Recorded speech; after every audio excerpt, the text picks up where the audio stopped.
takoj, ko se začnemo učiti beatbox, se naučimo najprej seveda ritma, vocal percussion tudi rečemo temu.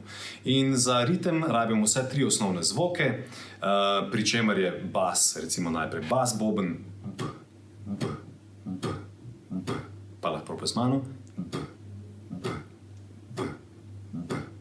Ok, potem dodamo hi-hat,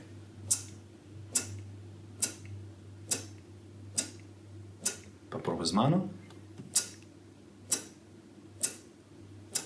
Odlično.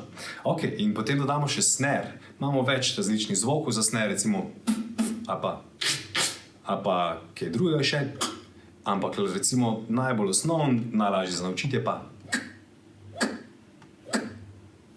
kar probaš takole.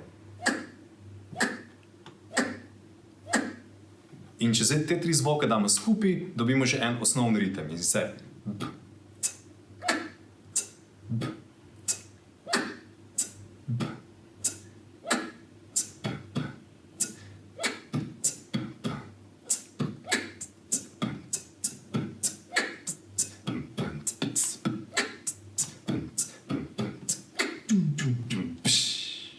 Če dodamo še zaključek.